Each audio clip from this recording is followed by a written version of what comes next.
இன்னைக்கு பாஸ் என்னதான் சாப்பிடுவாரு? இல்ல நான் தான் ஹெல்தி. இன்னைக்கு என்னதான் சாப்பிடுவாரு?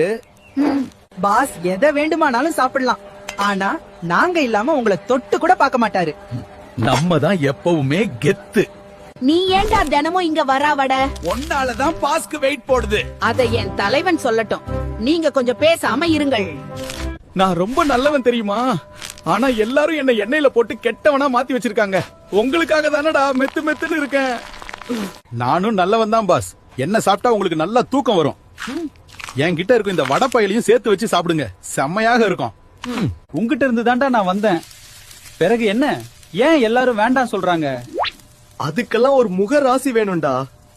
பாஸ் கத்தியோட வராரு. இன்னைக்கு கொத்து பரோட்டா தான். டேய் சப்பாத்தி பையலே, உனக்கு லீவுடா என்று. வாங்க தலைவரே. என்ன வச்சு கொத்து பரோட்டா மட்டும் செய்ய முடியாது. சில்லி பரோட்டா, வீச்சு பரோட்டா முதல் மஷ்ரூம் பரோட்டா வரை எல்லாமே செய்யலாம். யாரு எப்படி போனா நமக்கு என்ன, ஆனா நம்ம இல்லாம இவங்களால இருக்கவே முடியாதுடா. அது என்னமோ உண்மைதான்டா. ஸ்ட்ரெஸ் பஸ்டர்டா நம்ம.